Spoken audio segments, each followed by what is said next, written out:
마가복음 8장 4절에서 6절까지 우리가 본문을 보았습니다. 우리는 어제도 오늘도 내일도 이렇게 살아갈 것입니다. 근데 우리 살아가는 이 삶에서 이런 일도 다가오고 저런 일도 다가오고 많은 일들이 우리 인생에 펼쳐집니다. 그것은 예수를 믿는 자나 믿지 않는 자나 피할 수 없는, 우리가 저항할 수 없는 그런 삶이 우리에게 펼쳐져요. 그럴 때 우리는 이렇게 하면 내가 인생을 성공할까? 저렇게 해보면 내가 정말 아주 멋진 삶이 되지 않을까? 이런 비결들을 찾기도 하고 쫓아가기도 하고 이렇게 찾아내는데, 우리가 이 인생을 잘 살아갈 수 있는 비결 중에 하나를 제가 오늘 여러분들에게 소개를 해드리겠습니다. 그 중에 우리가 이 새해를 이렇게 맞이하고 이렇게 바뀌게 되면 지난해, 어제까지 이러한 모든 것들을 잊을 것은 잊어버려야 된다는 거예요. 또 그와 반대로 잊지 않아야 될 것은 잊지 않아야죠. 잊지 않아야 될 것까지 그냥 몽땅 잊어버리면 안 되는 거예요.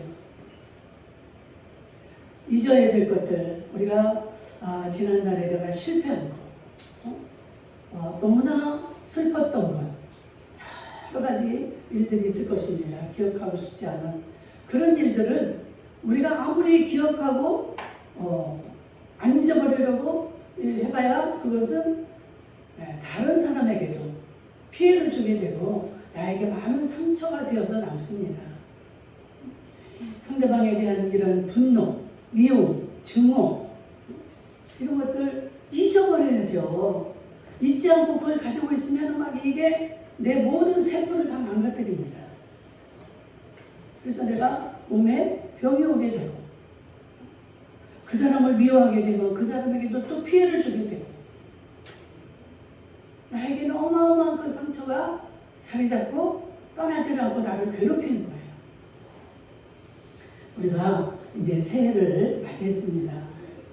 새해를 맞이한 만큼 여러분들이 가지고 있었던 그런 좌절감이나 그 미움이나 실패했던 것들이나 이런 모든 것들을 이제 빨리 잊으시기를 축복합니다.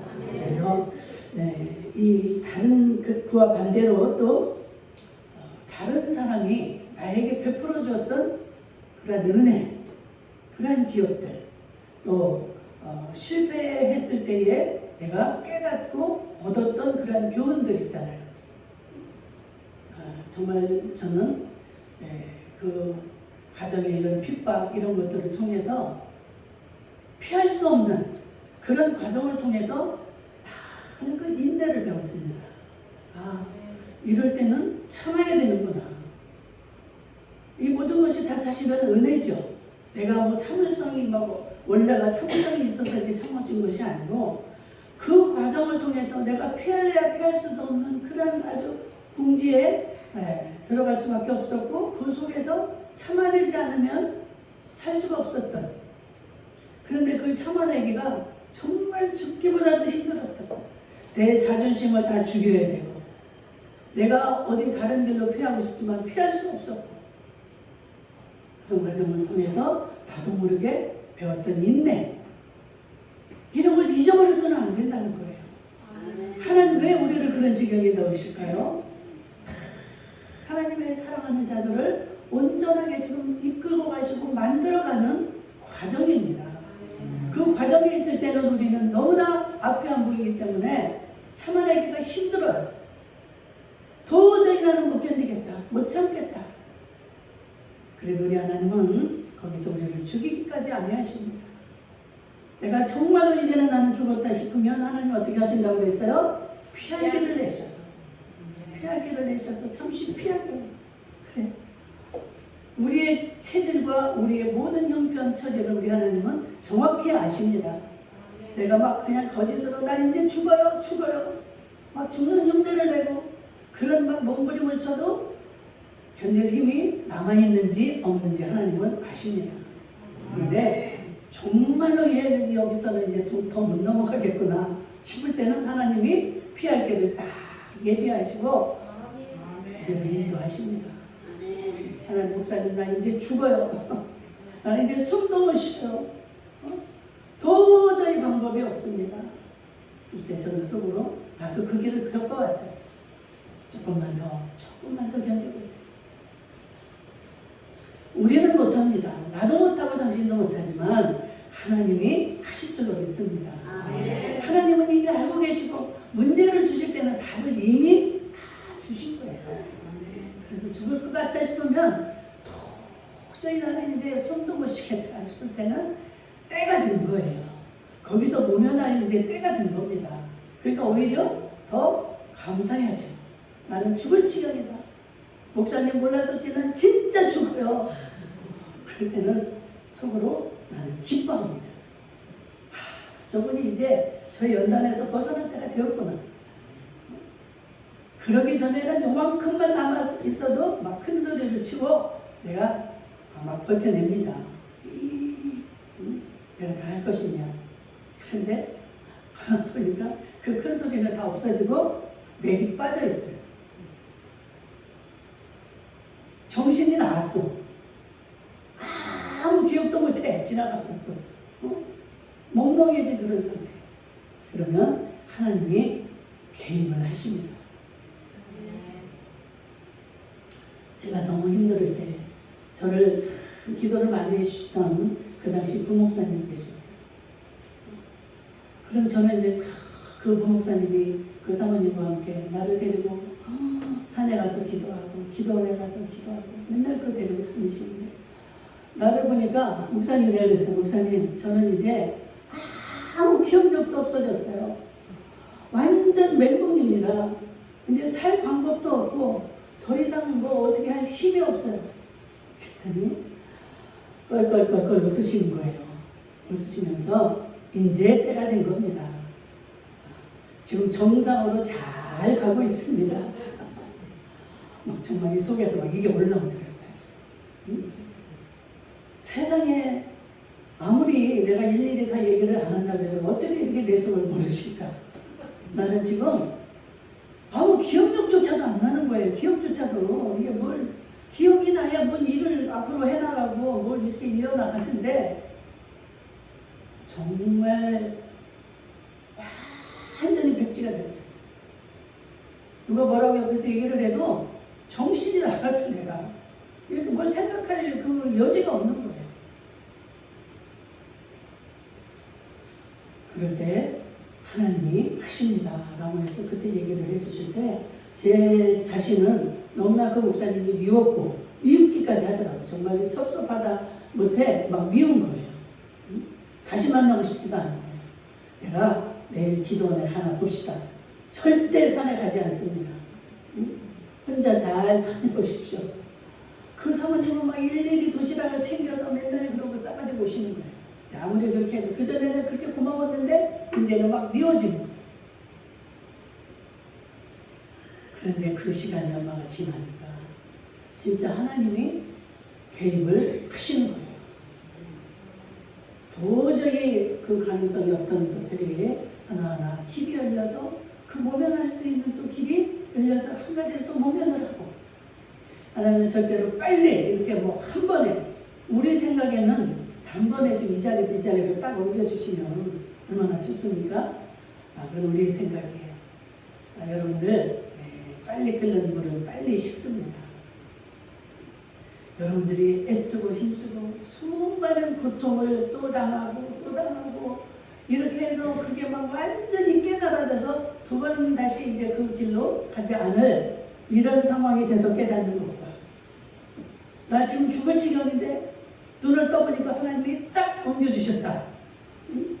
이게 빨리 되기를 원하는 건 우리들이지만 하나님의 방법은 우리에게 인내를 가르치십니다. 인내하지 않는 자는 어떠한 것도 얻을 줄 생각하지 마라 그랬어요. 빨리 이익을 챙기려고 하는 자. 그러면 도둑놈 심보죠. 내가 애쓰고 힘쓰고 노력해서 그 결과가 주어져야 참 내 것이 되는 것이지 그냥 어떻게 막 눈속임을 한다든지 어떤 편법을 쓴다든지 이렇게 해서 얻어지는 것들은 내게 유익도 한데도 내게 남아있지 않게 된다는 거예요.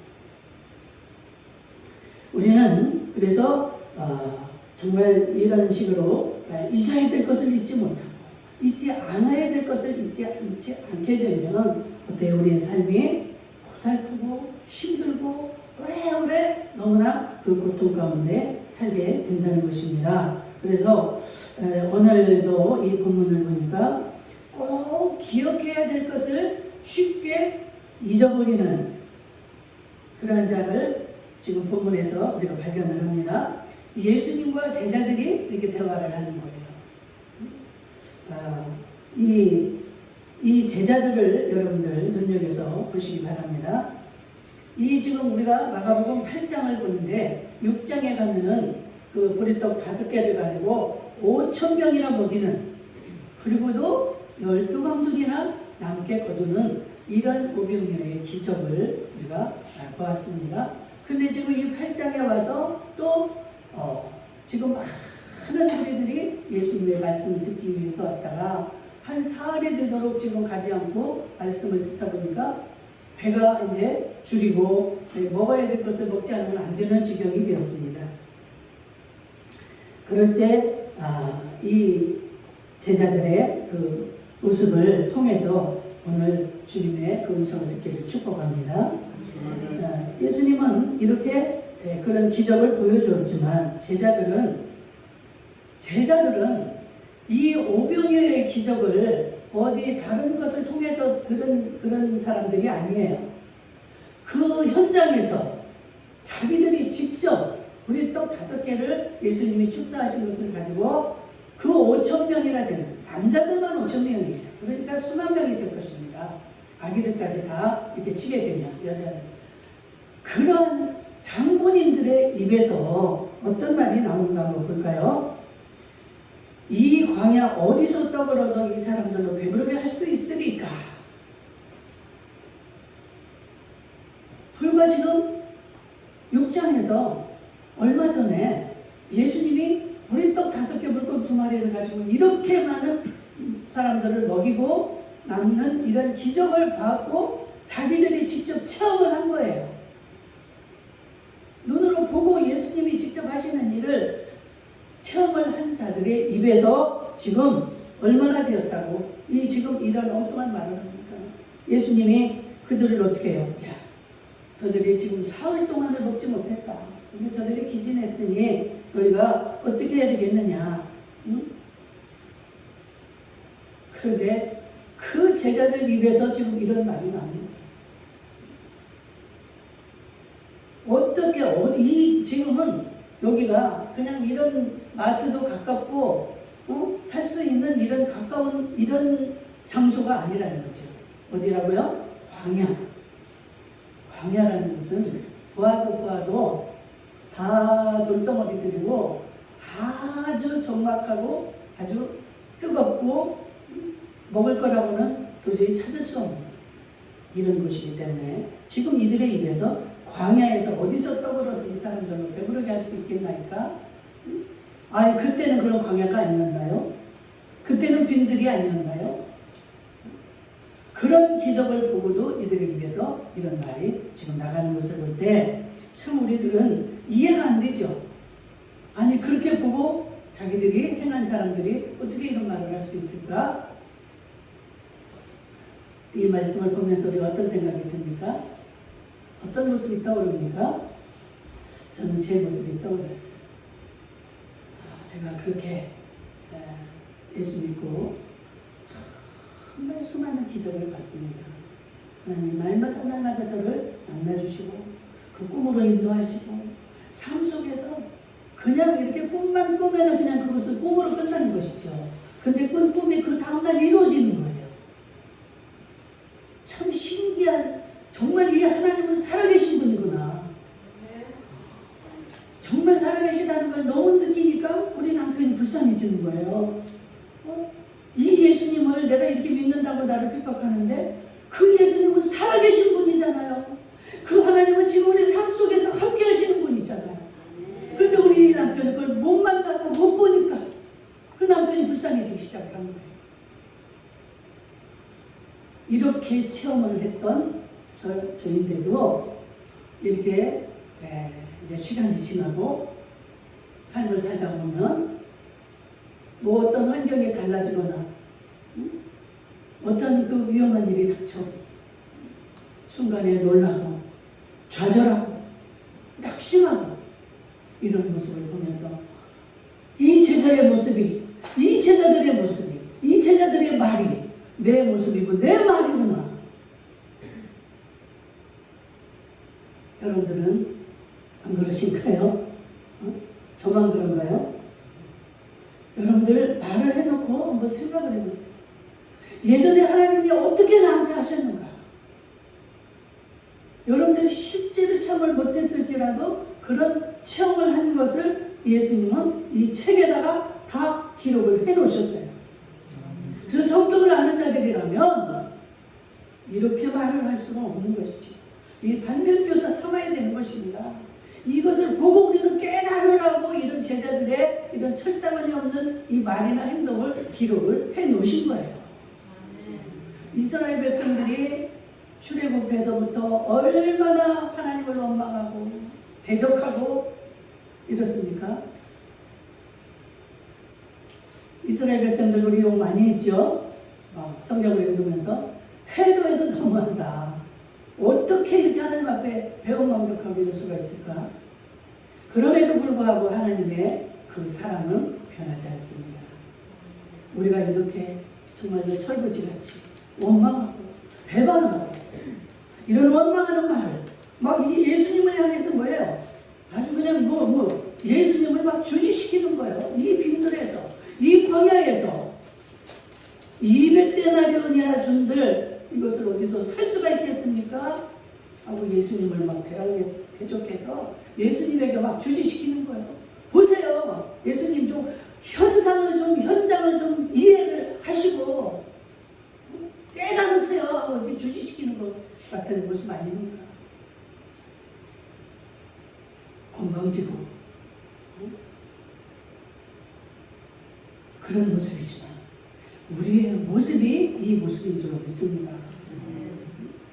얼마나 우리는 하나님을 그냥 대적하고 원망할 때가 많아요. 조금만 환경이 바뀌면 실제로 여러분들이 그 하나님을 이렇게 사랑한다 하면서 한번 되게 그냥 부부싸움을 한번 해봐. 믿음이 다 없어져요. 아직도 내가 내 교회 안 가면 그만이지. 제가 그렇게 속았다니까요.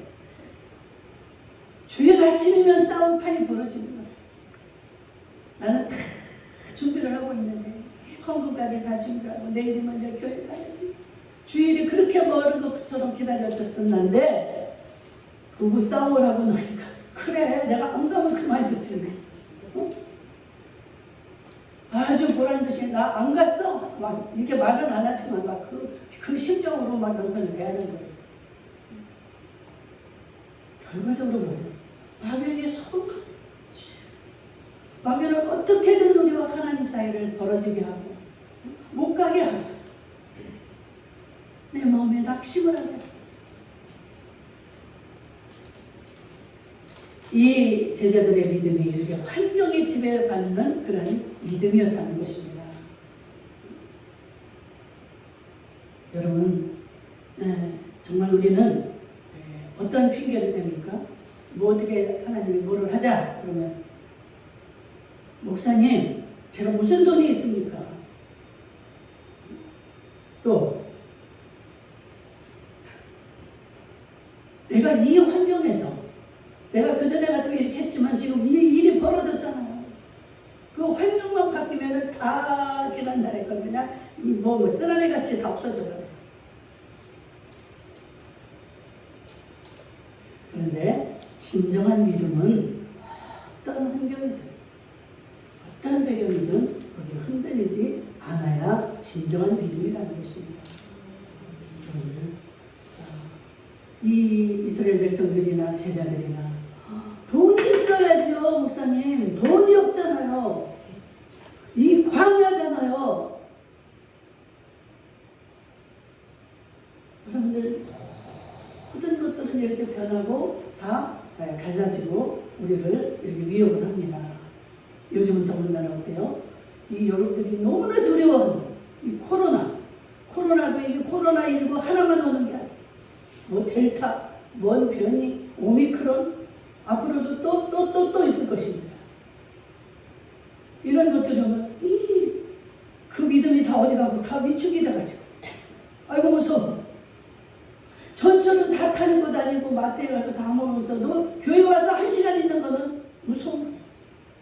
이게 누가 이렇게 하는 겁니까? 마귀 사단이 우리를 이렇게 야 거기 교회 가봐. 그거 다 이 방송에서 이렇게 하잖아. 교회에서 다 그렇게 생겼대. 여러분들 진정한 믿음은 어떤 환경이나 조건에 흔들리지 않아야 됩니다. 우리는 주님 안에서 이 죽는 것 사망까지도 이기잖아요. 말은 나는 지금 죽으면 하늘나라에 가니까 뭐 죽음이 난 두렵지 않아. 이렇게 말을 하면서도 방송을 보면 오늘 뭐 몇백 명이 죽었고 몇백 명이 전염이 됐고 막 위축이 됩니다. 우리의 믿음이 진정한 믿음인가? 정말 우리는 우리의 믿음을 돌아봐야 될 줄 믿습니다. 그게 다 나를 믿는 믿음, 하나님을 믿는 믿음이 아니라 이제까지는 나를 믿는 믿음이었다는 사실을 깨닫기를 축원합니다. 모세도 광야에서 40년을 연단을 받았습니다. 예수님 역시도 40일을 광야에서 금식하며 보냈습니다. 이렇게 하면서 이 준비를 하시고 사명을 감당하는 거예요. 이 제자들의 말 중에서 여기는 지금 광야가 아닙니까? 이 광야라는 말이 입에서 나오는 것 자체가 여기서 진정한 믿음이 아니지요. 아니 광야에는 하나님 안 계십니까? 작은 교회에는 하나님 안 계십니까? 아주 노인 그냥 뭐 걸어 다니지도 못하는 이런 노인에게 하나님 안 계십니까? 어디고 어디서든 무엇을 하든 어떤 환경이든 어떠한 장소든 우리는 흔들려서는 안 됩니다. 이 진정한 믿음만 있으면 여러분 어떤 상황에서도 여러분들에게 주님이 시편 119편 165절에 뭐라고 했어요? 하나님의 말씀을 사랑하는 자 그들에게는 참 평안을 주신다. 아멘. 그 하나님의 말씀을 사랑하고 그 주님만 붙잡게 되면 내가 지금 다 죽어가고 내 삶의 모든 것이 무너져도 하나님 한 분으로는 그 참 평안을 누릴 수 있다. 아멘. 이게 진짜 믿음 아닙니까? 저는 믿음이 없었기 때문에 남편이 뭐 한마디만 하면 현장에 삐져가지고 고집을 부리고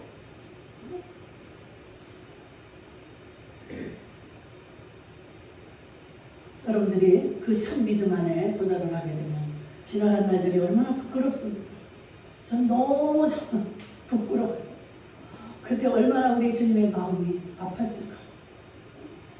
나 하나를 이렇게 만들기까지 우리 주님이 얼마나 나를 참아주시고 기다려주시고 그냥 막 눈물이 나는 거예요. 막 길을 가다가도 뭐 일을 하다가 그 주님을 딱 한번 생각을 하면 주님 앞에 불입을 하게 되면 그냥 옆에 누가 지나가든지 말든지 눈물이 줄줄 너무 감사해서